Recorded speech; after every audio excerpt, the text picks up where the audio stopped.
Kenny Joy and welcome to my channel. If you are new here, welcome, and if you're not new here, welcome back and thank you for coming back.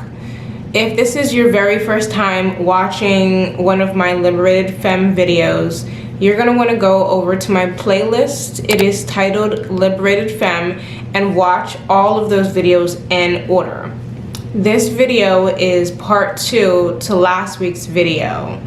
And in order to completely understand everything about me, you're gonna need to watch that. So I'm gonna pick right back up where I left off at, but I wanna talk about myself as a child. So in the last video we left off, my foster brother re-entered our home again, and I had no knowledge about it until he walked in, and I had my first anxiety attack.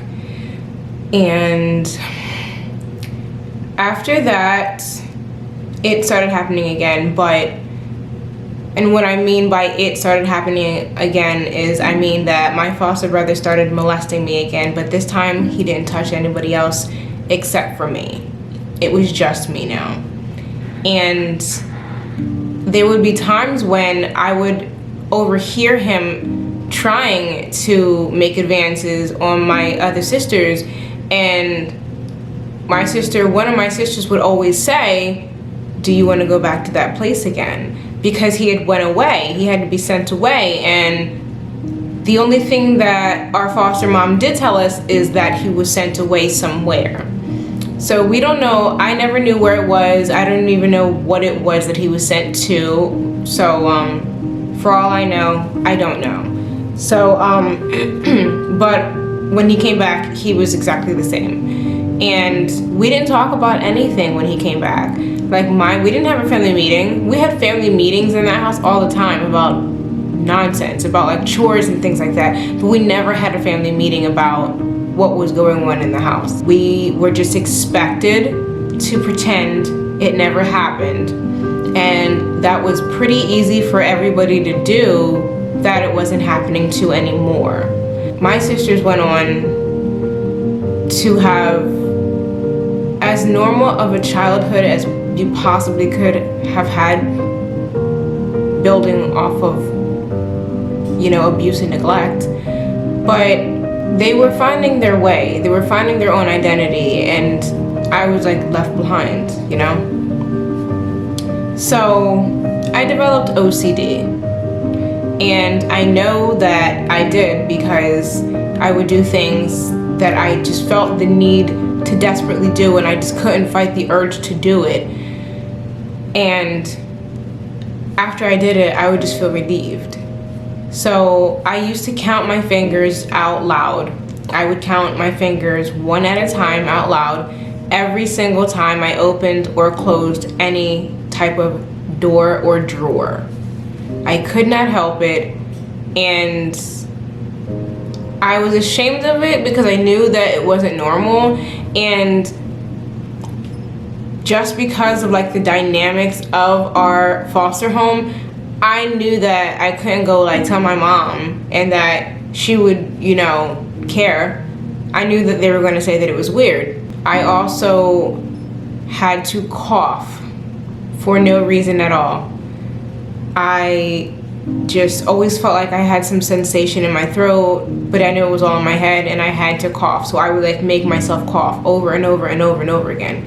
My sisters knew about it because they would watch me do it, and I was doing it before I was aware that the behavior would be, you know, it would not be received as what it really was, which was an anxious behavior. Obsessive compulsive disorder is anxious, it's an anxious behavior. And when you see it in kids, it can be hereditary, but it can also be literally because they have anxiety. And I had serious anxiety. I also had to blink a certain amount of times. I could not go to bed unless I was staring forward, and as long as I was staring forward and I could close my eyes staring forward, then I could go to sleep.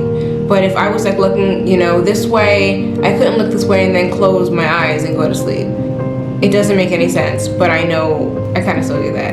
But it's OCD, and it just embarrassed me a lot as a kid because I didn't know why I did it, but I just knew that I did it. So I didn't keep the OCD to myself until I became like a teenager, and I just found ways to hide it from people so they wouldn't notice it. But anybody that was paying attention would have saw me doing something probably really weird, like blinking excessively for no reason at all, or when I would count my fingers in public or around my friends or my family when I was a teenager, I would actually just like twitch my fingers to count them, and I would count them in my head. So no one could actually see me unless they were watching my hand. When it came to friends, I gotta be honest with you, I have no idea how I made friends, because the friends that I have now I've had since elementary school and junior high, and I don't really know what it was at all that drew them to me, because I was a wreck. I was very antisocial. I was just antisocial. I mean, like, I was my own world 24/7. When I would walk with my head down. I didn't want to make eye contact with anybody. I was just there. Like, I literally don't really remember a lot of my childhood because it's just gray. There was no highlight of any of it.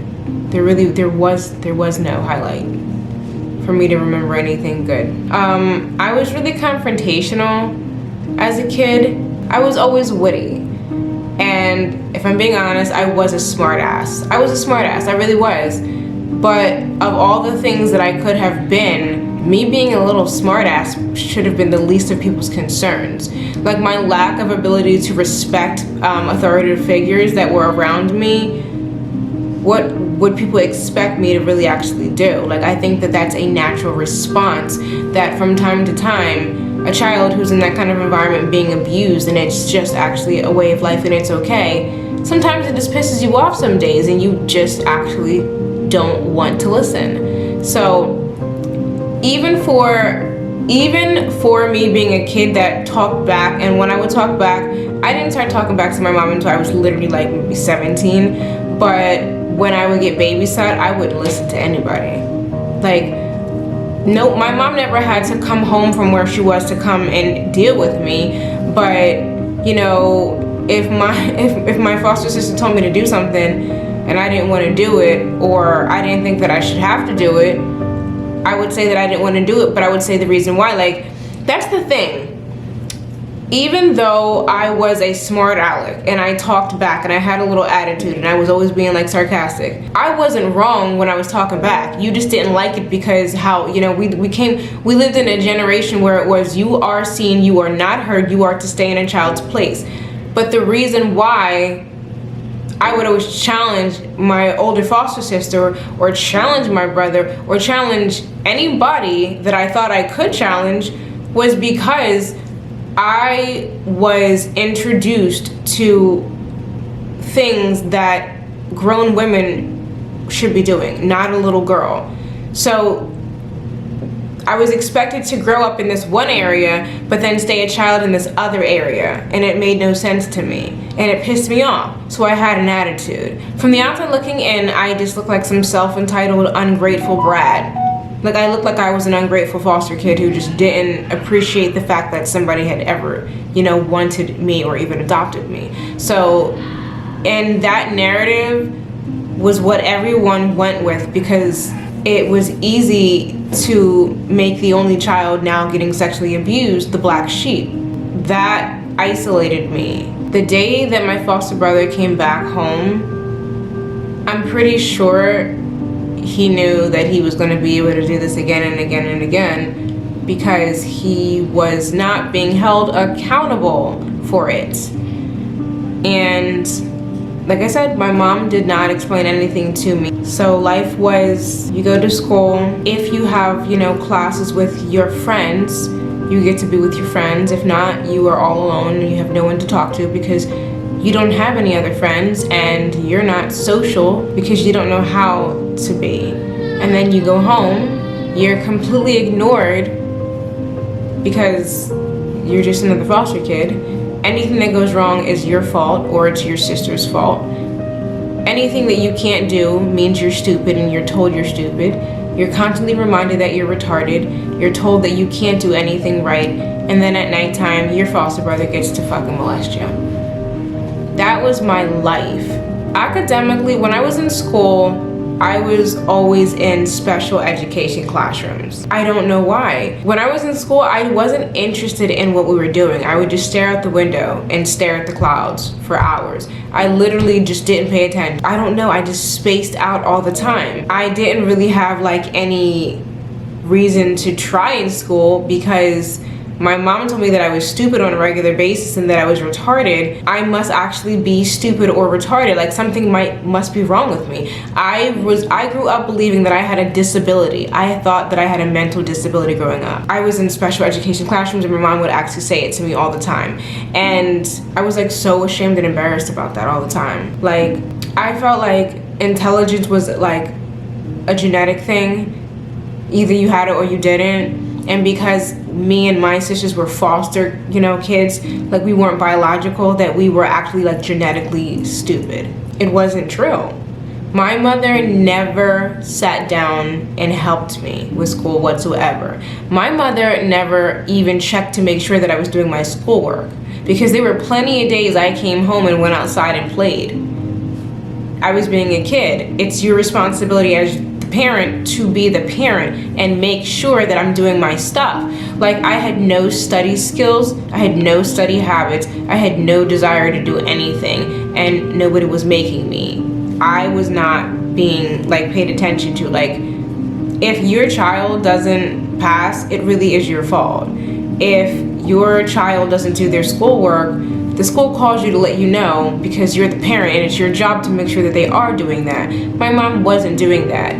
Most of the time, if I needed help with my homework, my foster sister would help me and she would just write the answers in for me. Or if I had a permission slip or anything like that, or even like a letter, she would just forge my mom's signature, just like that. Like, that was just how it was. And I could have done so much better if I was being paid attention to it, and I could have done so much better if my education was a priority, the way that most parents treat their kids, their children's education. You know what I mean? As an adult, when I went to nursing school, I was under so much pressure because I really had to pass. I had to pass everything. I had to graduate. I had to take my NCLEX and pass the first time because I had to prove that I wasn't stupid or that I didn't have a disability, because I couldn't let that go. Like, I had so much pressure riding on me to prove that point, that I was capable of doing something, and that obviously I didn't have a disability, because if I did, how the hell would I have, accomplished this? You know what I mean? So that haunted me for a very, very, very long time. Always feeling like I had to prove that I was intelligent. And because people associate being silly and laid back and funny, which I am. I'm a naturally silly person because that's how I get through shit. You know what I mean? That's how I get through shit. But because people often associate that with lack of intelligence, it's hard for me now to let that wall down and let people see that silly side of me, because of the fear of it being associated with people thinking that I'm dense because of my childhood. So my foster brother continued molesting me for years, and I would tell my foster mom all the time, and she started becoming very resentful towards me. Like, she would have an attitude about it towards me, and she started saying to me, well, what do you want me to do? She said, what do you want me to do? And I looked at her and I couldn't. When somebody says something that baffling, even right now, just repeating that, I still can't even describe what was going through my mind, but I just felt like I can't, I just felt like shit. I felt like shit. That's how I felt. I felt like shit. I felt like anybody would feel when they go to their mom and tell their mom they're being molested and they're just totally being ignored. I feel like shit. As me and my sisters became teenagers, they went through puberty and I didn't. And they started developing and I wasn't. And, you know, they became, you know, we were never really popular. We were just always known as, you know, as the three girls, even in school. But once we finally got into that environment, people were able to separate us. And I was just always like, you know, that little one. And junior high and high school sucked. It was horrible. I hated every single moment of it. But it was my escape from home. It was my escape from home. And it was the only place that I could go where I didn't have to worry about my mom or my brother. So we attended youth group on Fridays. I think it was at like 6 or 8 o'clock or 9 o'clock, one of those times. But every single Friday we would attend youth group. So going to youth group was, you know, for the other kids in youth group, it was an opportunity for them to like meet up with their clique and hang out and whatnot, because majority of the youth group at our church went to the same junior high and high school as us. So it was an opportunity for them to see each other again outside of school or whatever. Even as I got older, and I was the same age as quite a few of the kids that were in the youth group, because you had to be like 13 to start going. And I'm gonna be honest, when I turned 13 and I had to start going, I hated it. I was miserable. I didn't want to go because I still had no friends.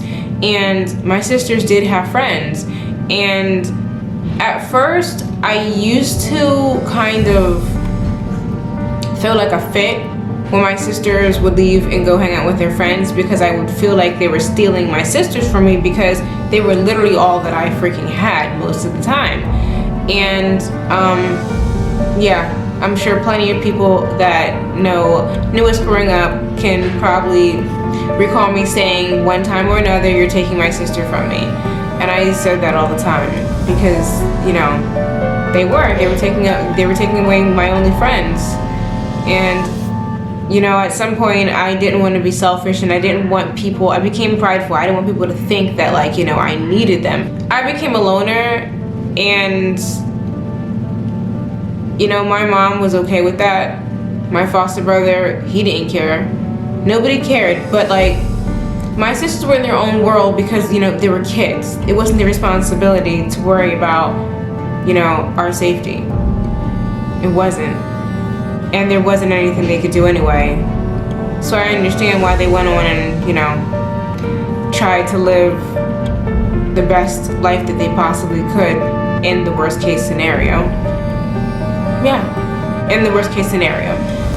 When we would go to youth group on Fridays, I would sit with my sisters and hope no one would want to sit with us, because then they would start talking and then they would like leave me and then be all by myself. And yeah, I was always by myself. Like I was always by myself all the time. The youth group at my church was very tight knit, except for me and my sisters. We couldn't get into their clique. We were in the youth group, but we weren't like in the youth group. It was kind of like we were in the youth group out of pity, so we could, like, my mom made us go, but it was kind of like they let us be in the youth group that we didn't want to be at any darn way, because there was a clique that we couldn't get into. Like, the youth group at my church, we had church functions, and then they had their own functions, and we were really close in age, so I always felt like weird, like, why the hell can't you guys invite me and my sisters? Like, why can't we go? You know what I mean? Like, I really did think, like, by association, because we go to the same church, we're gonna just get that pass and you guys are gonna want to hang out with us. No, they did not want to hang out with us. It made me feel like, what does it mean when even kids from church don't want to hang out with you?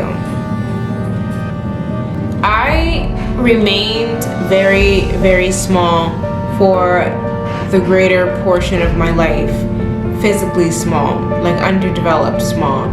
And I remember in the 4th grade, I had my very first male teacher, and I was so terribly bad. I was bad that year because I couldn't be left alone with him, and I couldn't make any eye contact with him. It scared the shit out of me. He had blue eyes, I still remember to this day, and he had piercing pupils, and I just could never stare at him because I just thought what anybody who's been molested thought. I thought he was gonna come after me.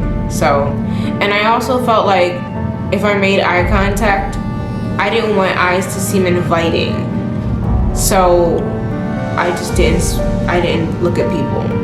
And I remember the year that I had that teacher, he took me to the nurse's office and she said to me, "Are you afraid to gain weight?" And I'm like, what? What does that even mean? Like, we were very, very sheltered, so I didn't know what an eating disorder was. And they were asking me if I had an eating disorder in 4th grade. They were asking me if I was vomiting up my food because I was so sickly looking. I looked so sick. I did not eat a lot at home. I didn't like what my mom made, and we lived in a house where you ate what I gave you. Now, I do think that I had a lot of sensory issues as a child, and it really like interfered with textures for me when it came to food, because I was all about what it looked like and how it tastes, like the texture of it. I would gag from cereal, from oatmeal, from oodles of noodles, and we ate some of this stuff all the time, but like I would gag from it and I just didn't want to eat it. So if I didn't want to eat it, if it was slimy, like I wouldn't want to eat. Like I took the fat off my chicken, and I mean, like I would take every single piece of fat off of my chicken, take the skin off if I didn't like it. I didn't like anything slimy, so I would take off like onions out of like spaghetti sauce, peppers. I didn't like any of that stuff because it made me want to throw up. I didn't like it. And unfortunately, because my mom didn't think that was perceived as you just want to eat junk food. It wasn't translated as something maybe I should take her to the doctors and see why that could be. I mean, she's already in special education. She's antisocial as fuck and she's underweight. Maybe I should take her to the doctors and see why. Maybe something is going on with her. Maybe something medically is going on with her. But no, I was sat at the table until I fell asleep. At least like 3 out of 5, maybe like 3 to 5 nights a week I was falling asleep at the table. Everybody remembers me falling asleep at the table many, many nights, and I wouldn't eat. So I was always underweight. But to the point that I was ill looking and that the school was concerned. And I'm pretty sure that they had to make note of that day that they, brought me to the nurse's office and asked because they were concerned about my health. My relationship with my sisters, it was just the word. When I would have issues, when I would get picked on, no one would defend me. I would have to defend myself, and the people that picked on me knew that I couldn't do anything. I couldn't do anything. They knew I wasn't gonna fight them. They knew that, I couldn't curse because I was like, the minister's kid. Like, I couldn't do anything. It was like literally like being a nerd getting bullied and you can't even defend yourself. And when I would defend myself, it would just be immediately, you're so dramatic and you always want attention and you're always fighting, and if you would shut your mouth, you would have some friends. It would be that. And that was what they would say to me at home. Like, whenever I would get into some kind of argument with one of my sisters or like my foster brother or sister, they would literally attack my character, and the reputation that they built for me so they could piggyback all this bullshit that was going on in the house on me was that I was this disrespectful, snooty, always, had something to say child, and that I was a liar, a storyteller, and that I was dramatic. So when adults think that about you as a child, they look at you differently. So I just naturally felt like no one outside's gonna listen to me either, because my mom and my brother have the say so. Like, they're well known. I'm just a child. No one's gonna listen to me. So that's how they got away with this shit for so long, because nobody listened in the first place. Like, my mom didn't listen to me in the first place. She was part of the problem. Like, she was his partner in crime. It wasn't that my mom couldn't control my brother from me. It was she didn't care. Because if you wanted to control him from me, you would have removed him and never brought him back into the home. But I guess it was okay that one was getting abused instead of three. Choosing the lesser evil here, I guess. So,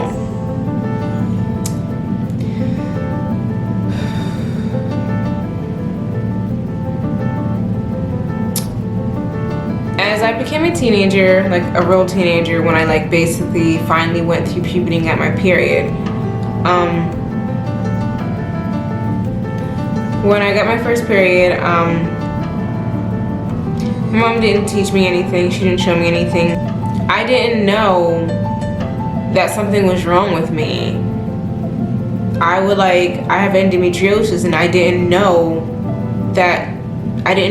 something was wrong with me. So I didn't know that I needed the amount of pads that I did.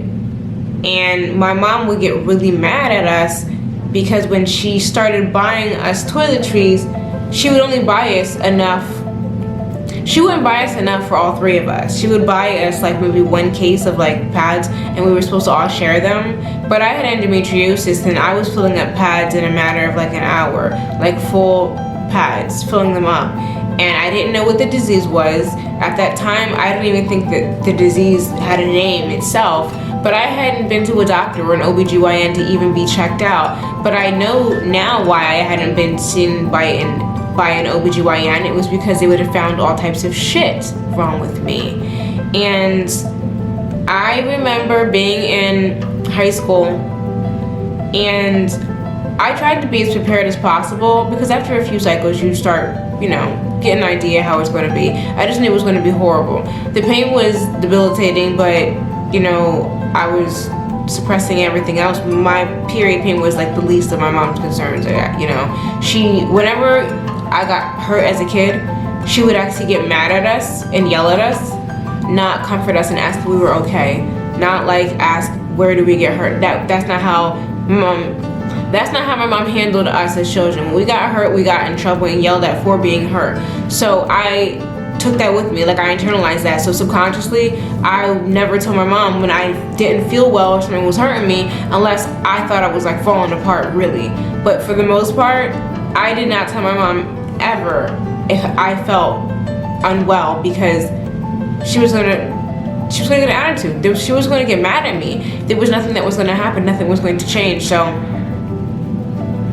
when I was in high school, I remember being in social studies and bleeding all over the chair because I had clots because of endometriosis and the pad wasn't absorbing them. Yeah, I remember being like so embarrassed because the kids already picked on me. Like, the kids would always say that I wanted to be white so bad, and that I was the whitest black girl they ever met, and that I was too dark skinned and too skinny, and they were fucking assholes. The kids were mean. And I only had a few friends, but I forgot which friend I had that class with, but they gave me their sweatshirt and I tied it around my waist. But like, my mom was not warm, she was not kind, and the things that she did do correctly, the very few things that she did do correctly for me as a parent, were things that she doesn't get validation for because you're supposed to do them as a parent. If my mom had been a real mom to me, like treated me like I was her child, built a relationship with me, I would have been able to come to her and told her everything that was going on in my body. I'm pretty sure that she actually wanted to ignore what was wrong with me because I'm sure she probably knew that it could have been, you know, the result of all the sexual abuse that I actually had went through. I want to say when I got to be maybe about like 13, my mom gave me my own bedroom. My room, I don't believe, was actually meant to be a bedroom. I think it may have been supposed to be an office space. But she turned it into a bedroom for me. Well, not turned it into a bedroom for me. She added a door to this little area, and it became my bedroom. And my bedroom was closer to my brother's bedroom now. So if you came upstairs, the first bedroom to the right would be his room, and then my room would be the first to the left. Now my bedroom door, the frame of my bedroom door wasn't completely, like, it wasn't completed. So you could take your finger, if the door was locked, you could take your finger and you could jiggle the little mechanism because of the opening, because the frame wasn't closed up, and you could get the door opened. And when I got my own room, it was like hunting season. I remember waking up so many nights and he was next to me and he was naked in my bed. And he would beg me to come to his room. And he would beg me and beg me and beg me. And he would say, Con, please, please, Con, I'll give you some Cheetos. I'll give you some candy. I'll let you play my PlayStation tomorrow, Con. Please, please, please. Just tonight, please come to my room, please.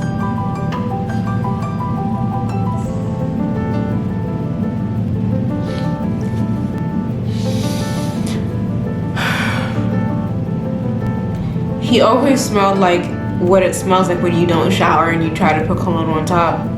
Like I'll never be able to forget, like, I can't quite describe his body odor, but I know his body odor smell like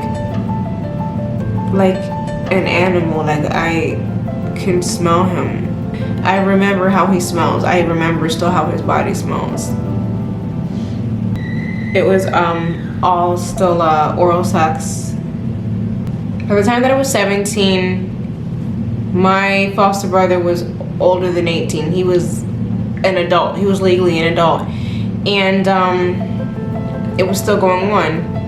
And I remember one day in high school, I pulled my friends in the school library and I told them what was going on. And I was so fucking embarrassed. But I just didn't know what to do because I was going through puberty, and I think I knew subconsciously, I was aware that I was being prepared for something more than what had been going on for the last couple of years. And I really wanted, like, I was terrified. I was always afraid. I was a paranoid fucking mess. I was anxious, not so much paranoid, I was very, very anxious, and you could always tell when you saw me that I was anxious. It was like seeing somebody go through withdrawal, but it was just me being seriously anxious. And it just fucks me up because I'm just like, how come, like, you know, how do you look at your own child like that? How do you look at your own child, live in the same house, like, see your child all fucked up like that because of somebody else? And, like, how do you look at your child and see them all fucked up like that and not fucking feel bad? I really did not have a relationship with God at church at all. Like, I was really just completely turned off by the church, period, because you get sexually abused at home, and then you go to church and you pray that it goes away, and you pray that your mom pays attention, and you pray that your mom will be nice to you and treat you better, and it doesn't happen. Then when you misbehave or you act out because you don't know how to express yourself, because your suffering is being completely ignored, you're being told that, you know, you're not acting Christ-like. Like, my mom loved to tell me that I wasn't acting Christ-like, and that I had demons inside of me. Like, I grew up really, like, internalizing what she was telling me, and she didn't explain anything to me. So as a child, I just grew up really thinking that Thanksgiving break of 2004 was the year that I lost my virginity. I was 16. It was the year that I got my period.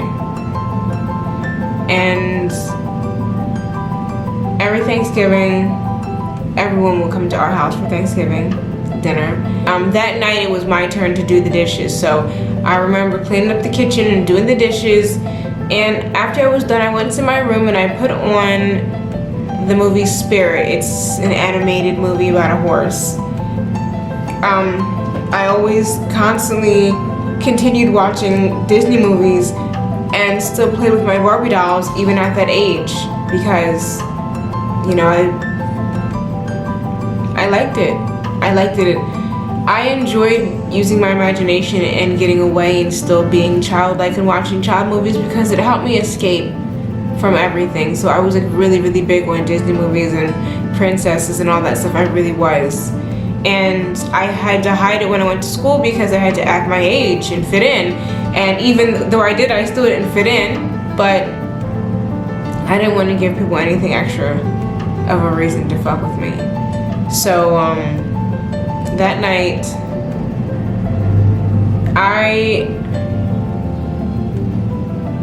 you know when you're in REM and you hear things and you're half asleep, you're half awake.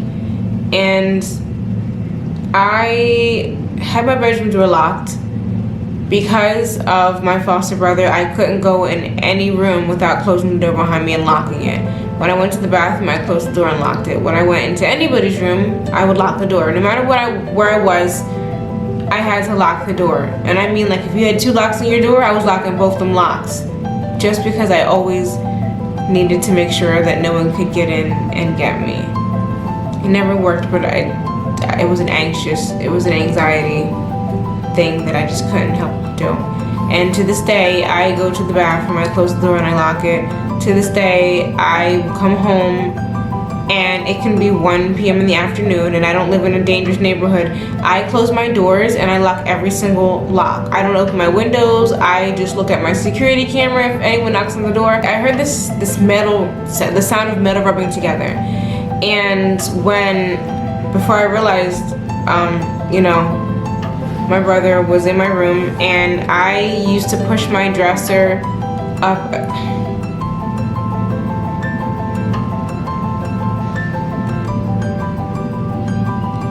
I used to push my dresser up against the door so he couldn't get in. And my door would open in towards the room. So if I put the dresser there, he'd have to, I figured that he wouldn't be able to open the door. But because there was an opening in the door frame, he could just push his hand, he could actually put his arm literally through the frame and push the dresser and get in. And that's exactly what he would do every night. But you would think that when somebody's locking the door and putting their dresser in front of their door that they're trying to keep you the fuck out.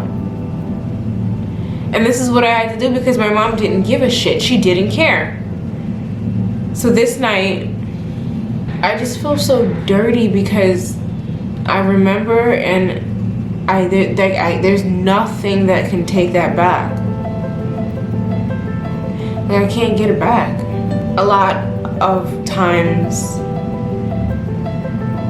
I would wake up and be naked. Because if I didn't always catch him coming in the room, I'd wake up to him already in the room, in the bed. He penetrated me one time.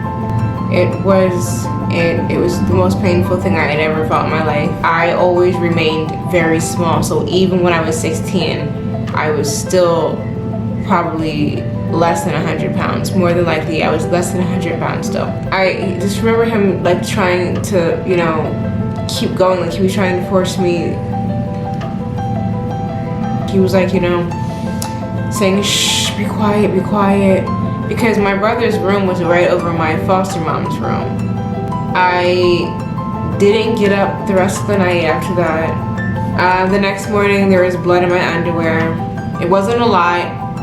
and it was brown. It was like browning at that time. I told my mom, and she just kept repeating it to me. She was like, so you're telling me that she just kept repeating it. It was making me so mad because I didn't want her. It was just so vulgar. She was just like, so you're telling me that he penetrated you. So you're telling me that he penetrated you. And I'm just like, why are you saying it? Like don't stop. Like, I was very uncomfortable with anything about sex, anything about puberty, anything about the human body. It made me very uncomfortable. Like, I couldn't, it made me cringe. So to even go to her and tell her again for the millionth time, only this time it's way worse. This time he actually penetrated me. He raped me. And there's no way around that. There's no way around that fact.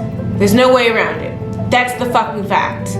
That was rape of a fucking minor that you were grooming for fucking years. And everybody knew. Everybody in that fucking house knew.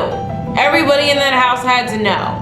There's no way nobody knew. My mom knew for a fact. After I told her, nothing actually happened at all. Nothing happened. I'm not gonna even sit here and like drag it out. Nothing happened. She did absolutely nothing.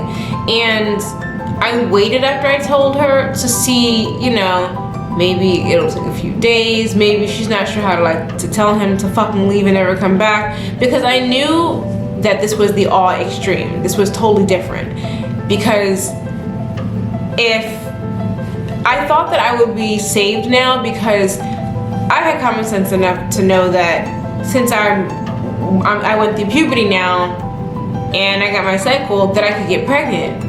So I actually thought that that would be what would save me, that my mom would take it seriously now and protect me from him. Because would you seriously, you know what I mean? Like, I thought that this was my puberty was my ticket out.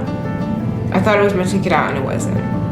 Because my mom didn't do anything, that was the final straw.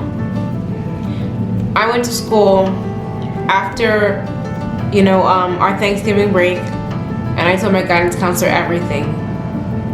And when I told her because I needed to vent. I did not know on this how severe the offense was that I was talking about. I just knew that it was bad, and I knew I was gonna get in trouble for repeating it and for talking about it, but I didn't know that it was that serious of an offense. I thought it was something you get smacked in the wrist for, because it was always so downplayed by my family. I just figured it's just, you know better, but it's just like, you know, oh well. You know what I mean? It's kind of like you shouldn't curse at your kids. You can't go to jail for it. That's the way that I actually saw being molested and raped by my foster brother. That it was just like not that big of a deal. So, and my mom also treated me talking about it as a cry for attention. Like I was using it for attention. So that day when I told my guidance counselor, after I told her, she told me that because I was a minor, she had to call the police and report it. And I remember like feeling like the floor was disappearing, because I was like, no, like please don't say anything, because I didn't want to get in trouble, and I knew I was going to get in trouble. So that day I went home. I went to my part-time job, because by this point I had a part-time job. I started working a part-time job when I was 14 years old, and when I started working my part-time job, my foster mom made me pay rent. She started making me pay rent every 2 weeks and buy all of my own things. Everything that I needed, I had to buy myself. My clothes I had to buy, my toiletries I had to buy. I had to buy laundry detergent to do my own laundry in our basement. So I was at my part-time job, and I was paranoid the entire time, because I just, you know, I thought she'll wait till I get home to yell at me. But I was wrong. My foster mom came flying in the front door of my job. I worked at Champs at the time, and she told my manager that I was never coming back, and grabbed me by the arm, and I'm not gonna lie, at this point I actually was like, I knew she couldn't do anything to me physically, because this means the cops probably came and got him. If you're picking me up and you're this mad at me, this means that the police did their job. It means that somebody did their job for once.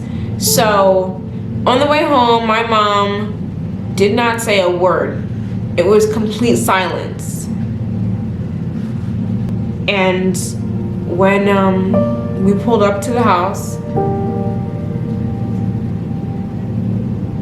I remember seeing my sisters outside in the driveway. I remember seeing the assistant pastor of our church and my foster brother in handcuffs.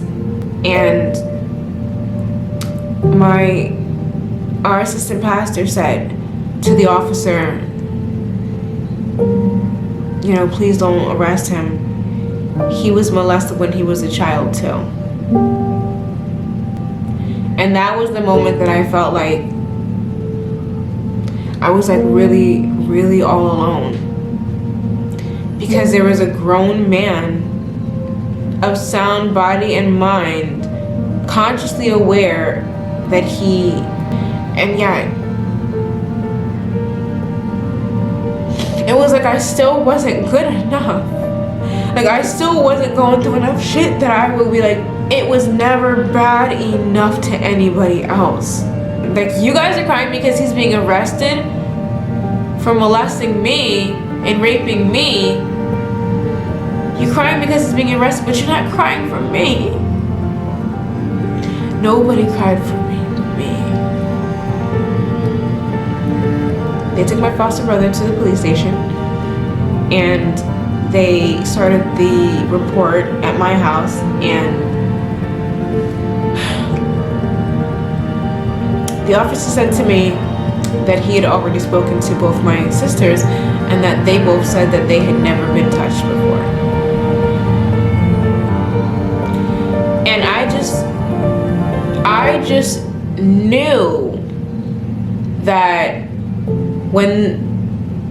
knew that when the cops came, that my sisters would see this as the only opportunity for us to get away and still be together and to do the right thing to save one another. I just knew they were going to tell the truth. But to find out that when I got home, it had already been pre-planned that they were going to lie and my mom put them up to this, I just felt like, what the fuck is going on here? So then I knew I was really all alone then. I knew I was all by myself and that nobody was gonna come and protect me. Nobody was gonna tell the truth or vouch for me. All I had was me, like everything was on me. So when he said that, I said to him, well, I have a diary and I read everything in this diary, and if you want it, you can have it. I had 2 diaries growing up, well, when I got into writing as a teenager, and I wrote every single detail in it, dates and everything. Signed my name at the end. I don't know what I thought I was doing. I was very tedious. So I gave the officer my oldest diary as evidence to prove that I was not making this up. And my mom said to the officer that, Connie tells tales. She likes to tell tales. And said it right in front of me. And then the officer got a call that he had to take. And when he got done with the call, he said to my mom, your son confessed to everything involving your 3 daughters. He confessed to it. And I remember him, like the look on his face, it was the look of like disgust. Like you were trying to get the fuck away with this shit. And that was when I knew that the fucking mastermind behind most of this shit, my foster brother, he didn't act alone. He did not act alone. My foster mom was just as guilty as my foster brother for everything that happened to me in that house, if not more, because it was a decision. It was a choice to choose to be a parent, to choose to be a foster parent. You chose me. You chose me and my sisters. You chose me for this. That is going to have to wrap up this Liberated Femme video for today because it is incredibly long, and there's going to have to be a third part to the story just because of how long the video really actually is. Like, the information, it's just so much, it's just so many different things, so much, so many really important events that took place, and I don't want to miss a thing, but I'm getting caught up in my feelings because it's fucked up. Because it's fucked up. Just, it hurts.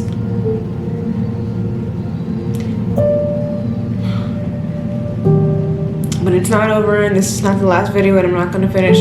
I'm not gonna stop until I'm done, no matter how tired I get, no matter how stressed I get, no matter how much I cry. I've gotten so much more peace in my life than I've ever had in my life. And I'm not gonna give up. I'm not gonna stop. Thank you guys so much for watching. Make sure you guys give this video a thumbs up. Please make sure you share this video with anybody. Share this with your family, with your friends. Share this with someone. Share this video, pass it along. You never know who might be going through the same exact thing or hurting. It's hard for people to talk about this, especially when victims and survivors don't even have a place to go to talk about what the fuck they feel and what they're going through, because you've made a safe place for the fucking pedophiles. There's no safe place for the victims, for the survivors. Like, if you know somebody that's a pedophile, make sure that they are fucking registered. Make sure, like, do your part. Just because it ain't your kid don't mean they can't be your kid. Do your part. I can't stress that enough. Do your part. Thank you guys so much for watching. I really appreciate it. I really truly apologize. I'm like really like not myself today because this shit is wearing on me. But that's why I gotta get this shit out of my system because I can't live like this. And I won't. So please tune in for me again next week. And thank you guys so much, so much. Thank you to everyone that's reached out to me, that has messaged me, DM'd me.